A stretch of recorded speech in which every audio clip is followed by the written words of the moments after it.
Hey guys, in this video I will tell you how to apply for a loan through the Capitec Mobile App. So first what you need to do is open the Capitec Mobile App on your phone and log into your account using your banking details. Once you are signed in, look for the section called Credit or Loans on the home screen. Here you'll find all the loan and credit options Capitec offers, such as personal loans, home loans and credit cards.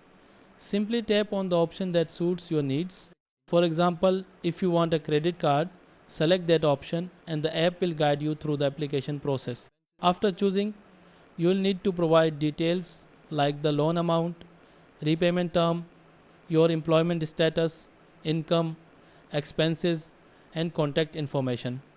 You'll also be asked to upload supporting documents such as your ID, proof of income like payslips, and recent bank statements. Once you fill everything out and uploaded the documents, submit the application. You will then get a notification once Capitec has reviewed your request, and if approved, you will be given the loan terms and conditions. And that's how you apply for a loan using the Capitec app in 2025. Thanks for watching.